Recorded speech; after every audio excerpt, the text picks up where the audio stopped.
maka setan itu akan lari terbirit-birit, bahkan sampai terkentut-kentut. Bismillahirrahmanirrahim. Assalamualaikum warahmatullahi wabarakatuh. Innal hamdalillah nahmaduhu wa nasta'inuhu wa nastaghfiruh wa na'udzu billahi min shururi anfusina wa min sayyiati a'malina. May yahdihillahu fala mudilla lahu wa may yudlil fala hadiya lahu. Asyhadu an la ilaha illallah wahdahu la syarika lahu wa asyhadu anna Muhammadan abduhu wa rasuluhu la nabiyya wa la rasula ba'dah. Bapak Ibu, rekan-rekan sekalian yang dirahmati oleh Allah Subhanahu wa taala, alhamdulillah kita bersyukur kepada Allah Subhanahu wa taala karena pada kesempatan kali ini kita masih diberi keberkahan umur oleh Allah sehingga kita dapat mengisi usia kita ini dengan mengkaji kitab Riyadhus Shalihin. Pada kesempatan kali ini kita akan membahas kitab Riyadhus Shalihin hadis nomor 1036. A'udzubillahi minasyaitonir rajim. Bismillahirrahmanirrahim.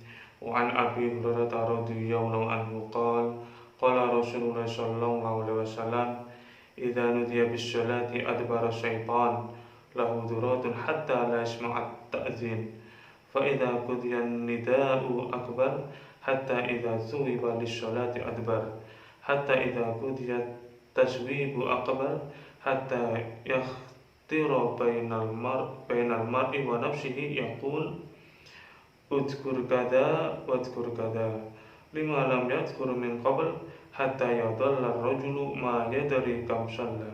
Muttafaqun alaih. Dari Abu Hurairah radhiyallahu anhu yang berkata Rasulullah sallallahu alaihi wasallam bersabda, bila azan untuk sholat dikumandangkan, setan lari dengan mengeluarkan kentut sehingga tidak mendengar suara azan. Maka bila azan selesai dikumandangkan, setan datang lagi. Hingga apabila iqamah dikumandangkan, setan lari lagi. Hingga bila iqamah selesai, setan datang lagi. Kemudian mengusik pikiran orang yang sedang sholat. Ia berkata, ingat ini, ingat itu, sesuatu yang tidak pernah ia ingat sebelumnya, sehingga seorang lelaki tidak tahu telah berapa rakaat ia sholat. Muttafaqun alaih. Bapak Ibu, rekan-rekan sekalian dirahmati oleh Allah Subhanahu wa taala, di dalam hadis ini kita bisa mengetahui fadilah daripada suara azan atau mengumandangkan azan, yaitu ketika azan dikumandangkan maka setan itu akan lari terbirit-birit, bahkan sampai terkentut-kentut. Ini menunjukkan bahwasanya betapa takutnya setan itu dengan suara azan, betapa takutnya setan itu dengan suara azan, dan setan sangat tidak suka dengan suara azan. Setelah azan maka setan akan datang lagi, dan ketika iqamah maka setan akan berlari lagi. Setelah iqamah selesai maka setan akan datang lagi dan akan menggoda manusia, mengusik pikiran manusia dan mengingatkan manusia atas sesuatu yang ia lupa sebelumnya. Jadi ingat ini, ingat itu, dan sebagainya.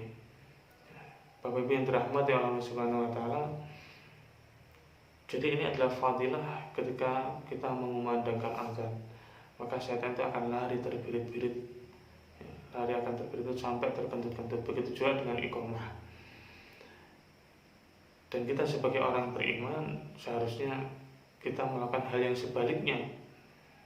Maksudnya bagaimana? Ya, ketika kita mendengar suara azan, bukannya kita lari terbirit-birit, bukannya kita menjauh dari masjid, malah sebaliknya kita harusnya mendekat ke masjid, mendekat kepada suara azan. Begitu juga dengan iqamah. Ketika iqamah, kalau setan berlari, ya, maka ketika iqamah kita harus segera mempersiapkan diri, mempersiapkan diri untuk melaksanakan sholat berjamaah. Jangan sampai kita melakukan seperti yang dilakukan oleh setan. Bapak Ibu yang dirahmati oleh Allah Subhanahu wa taala, dan ketika kita sholat kita berusaha untuk khusyuk semaksimal mungkin. Abaikan bisikan-bisikan setan dan kita senantiasa berlindung kepada Allah dari godaan setan yang terkutuk. Bapak Ibu yang dirahmati oleh Allah Subhanahu wa taala, rekan-rekan sekalian, mengingat yang kita bahas bahas pada kesempatan kali ini. Semoga ada guna dan manfaatnya, dan semoga kita ini termasuk ke dalam golongan orang-orang yang senantiasa memakmurkan masjid, yang senantiasa menegakkan sholat, terutama sholat berjamaah. Akhirul kalam, mohon maaf. Wassalamualaikum warahmatullahi wabarakatuh.